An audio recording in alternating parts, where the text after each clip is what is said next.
you prepare as thoroughly as you can. The guys play their asses off. Playoffs? Don't talk about playoffs. You kidding me? Playoffs? I just hope we can win a game. Another game. Listen, we're talking about practice. Not a game, not a game, not a game. We're talking about practice. That you probably won't say it again. I bet I do. Okay. Chris? If you want to crown them, then crown their ass. But they are who we thought they were. And we let them off the hook. 5, 4, 3, 2, 1, 0. Gather around, Skull brothers and sisters. This is Skull Ranch, brought to you by Minnesota Sports Talk. I'm your host, Dave. You can follow me on Twitter, TikTok, and Facebook at Skull World. Make sure you hit subscribe, like, and leave a comment. If you leave a comment, tell me what you think about the groundbreaking news yesterday, the explosive news yesterday about Justin Jefferson. Make sure you comment below. If you're subscribed, you'll be entered to win a Justin Jefferson autographed jersey. Tell me what you think. Now, little disclaimer. This is a half apology video, and then the rest is me talking about what's going on with Justin Jefferson. I'm not going to lie. I was wrong, and I apologize. This is, I'm admitting it, and we're going to talk about it today. First of all, a little side news. According to TPP, the Purple Persuasion, go check these guys out. Oh my God, they put it out, all the information. It's nonstop, all day, every day. I love the fact what they're doing there. I not always felt that way, but I do now. And hey, the PPP, they got it going, and they've aggregated some stuff I'm going to read off to you from Andrew Kramer. This morning, the Vikings have the left guard spot locked up with 2020 6th-round Blake Brandel. OC Wes Phillips, heat praise on Brandel, saying, I feel like he gets bigger every time I see him. He's a massive man on the inside in there, but he's in great shape. He's always been very coachable. Phillips added, it's been very encouraging so far with him stepping in that starting spot. I think it'll only grow from there. The more experience, the more reps he gets. He's been a guy that anytime he's been put in a game at several positions has come through for us. We weren't we haven't forgotten that, and I think it's earned the opportunity. Sorry for stumbling there. All right, Blake Brandel. If you've watched me, especially last preseason, I was pounding the table for this guy, and he is a big dude. He's 6'7", not something you usually see as a guard. Big dude. He can pass protect. You're not going to miss Dalton Reisner. You're not going to miss him. Blake Brandel is a good dude. He's going to do it. And that's my next video. You're not going to miss Blake Brandel. Or you're not going to miss Dalton Reisner. Blake Brandel's the deal. Let's go. Let's go. I like seeing guys get chances internally. It saves us money. It saves us money. This guy pans out. Boom. All good. And then we got some young guys coming up. All right. Now, a little insight on what happens with Justin Jefferson if he doesn't show up. According to Purple Persuasion, Tom Pelissero, Charlie Walters, the Vikings wide receiver Justin Jefferson does not attend mandatory minicamp June 4th through the 6th. He would be fined a total of $90,000 per day. I imagine that's what it means. It is worth noting that Tom Pelissero said the past week he does anticipate Jefferson to attend mandatory minicamp. All right, let me lead into Charlie Walters by talking about Mike Florio, who was right. I clowned him. I literally put a clown nose and clown hair on him, and I need to stop doing that because I was wrong. I was wrong about Justin Jefferson, I was wrong about Kirk Cousins. Florio was right. Charlie Walters was right, 100%. We'll get into that. I'll apologize to him next. Per Mike Florio of Pro Football Talk, he feels the Vikings are waiting for someone to make them an offer for star wide receiver Justin Jefferson. They can't refuse. And even though the Vikings insist they aren't considering trading Jefferson at times, it feels like they're waiting for someone to make them an offer they won't refuse. So why are we talking about that? Because this news, I need to apologize for Charlie Walters because you said Kirk Cousins commanding the months before commanding 2 years, $90 million, fully guaranteed, average 45 per year. What did he get? An average 45 per year. I do think we would have got him for 2 years, 90 million, fully guaranteed if we pulled the trigger, but we didn't. We offered like 1 year and maybe some change. Charlie Walters was 100% right. He got the 45 million a year he wanted. Went to Atlanta. 100 million, 2 years and some change, and he was 100% right, and I was wrong. And at the same time, both these dudes were talking about Justin Jefferson potentially getting traded.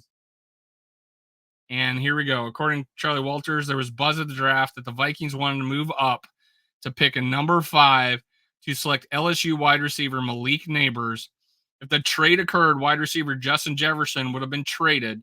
There was buzz at the quote. There was buzz at the draft time that the Vikings wanted to move from number 11 to number 5, not to pick QB, but to get LSU wide receiver Malik Neighbors, who was picked number 6 by the Giants.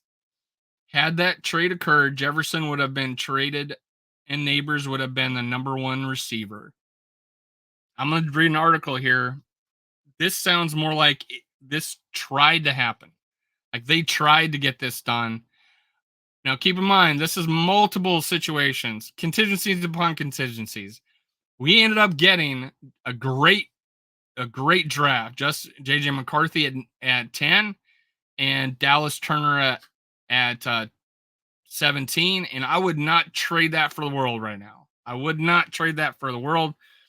But at the time, it sounds like Kwesi was trying to get up to 5 to get a number 1 receiver, which would have meant that he may not feel comfortable paying $35 million or more a year for a receiver, because it sounds like he's trying to get number 1 non-quarterback money.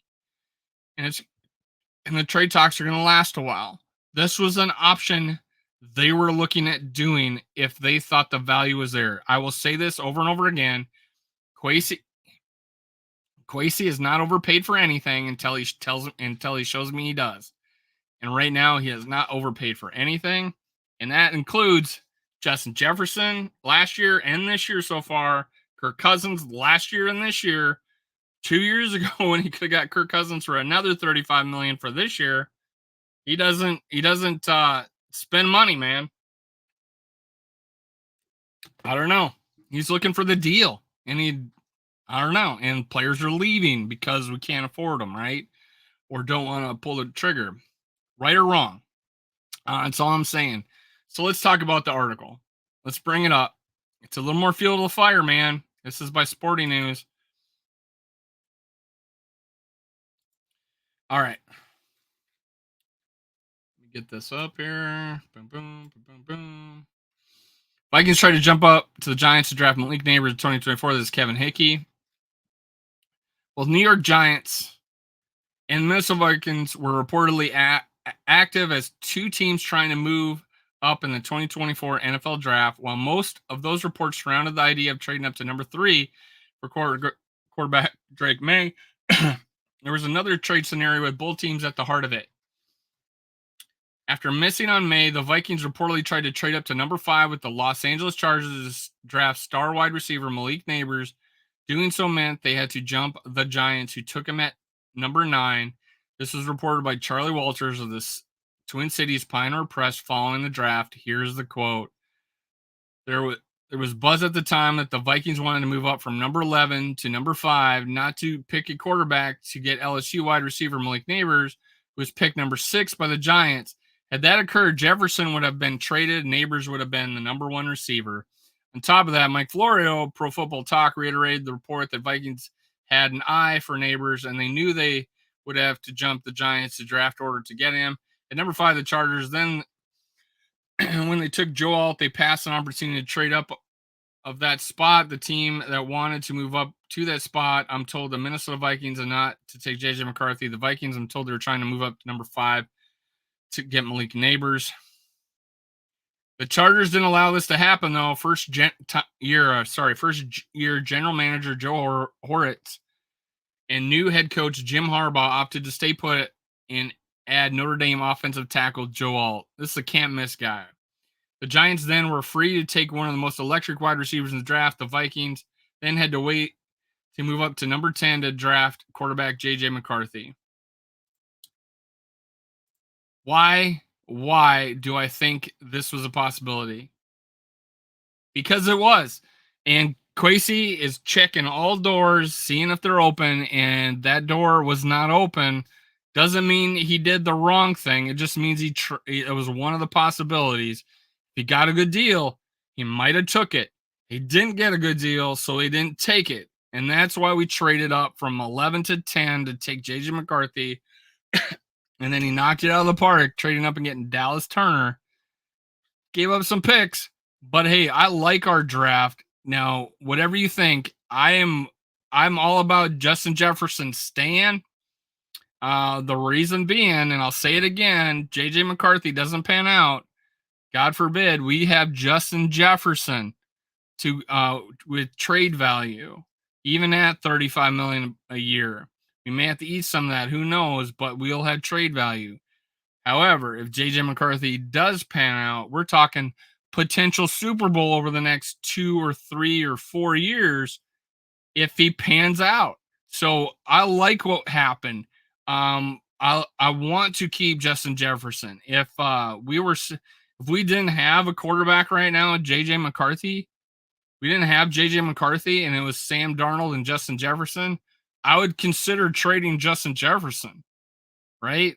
I would have considered trading Justin Jefferson sooner than later for sure. It just, the $35 million a year for a guy that catches 8 to 12 balls a game, tough to swallow. I think Kwesi feels the same way. He wasn't guaranteed to get a QB. And J.J. McCarthy is not a bigger prospect than a Malik Neighbors. It's not close.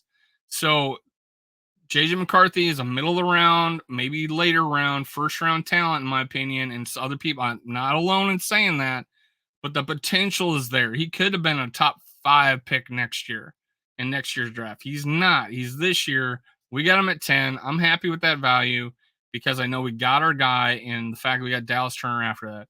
So everything ended up fine, right? But what does this mean for trading or signing Justin Jefferson? Knowing that potentially I could have got traded, that they were thinking about trading me, that there's reports are there. This is just another thing Kwesi's got to address in contract negotiations with Justin Jefferson. Leverage. Justin Jefferson has now lost 3 seasons out of 4. He has to catch passes from either Sam Darnold or a rookie. Not the greatest track records right now, okay? Got a rookie with no track record. We got Sam Darnold with a bad track record. I think he'll be all right. I don't think he'll be good or great. He'll be all right. But just J.J. McCarthy, you'll have to wait. There are teams out there that are more ready than the Vikings because they have a quarterback established. Tons of teams. So I think J.J. McCarthy and Sam Darnold were ranked 30th and 33rd. Best QB in the league by a couple people, even lower, 33rd and 45, and another one I saw. So the leverage is there on both sides. The leverage the Vikings have is facilities, coaching, other offensive weapons around them, potential with that quarterback, but mainly, hey, we can franchise tag you. And we know you want to play and win, and we know you don't like to sit. You're not going to want to sit out. So that's the leverage the Vikings got. But hey, both got leverage. Who wins out in the end? Hopefully cooler heads prevail. Justin Jefferson, I mean, he's gonna command that $35 million. And whether or not the Vikings pay it is a different story. I'm not opposed. I'm not opposed on the players holding us to the fire of saying, hey, you're going to play out this year and then we can franchise tag you next year. I don't want that to happen. I do not want that to happen at all. I want him signed. I want 30, if it's 35 million, fine. He's got trade value for all the way through that contract. So I am fine with that. All right, let's go. Make sure you comment. Tell me what you think about what this means. If this type of news, what Kwesi has to now explain, if it's wrong or right or a lie or bullshit or truth, he's still got to go talk to Justin Jefferson about it, most likely. Cue the music. You prepare as thoroughly as you can. The guys play their asses off. Playoffs? Don't talk about playoffs. You kidding me? Playoffs? I just hope we can win a game. Another game. Listen, we talking about practice. Not a game. We talking about practice. That you probably won't say it again. I bet I do. Okay. Chris? If you want to crown them, then crown their ass. But they are who we thought they were. And we let them off the hook.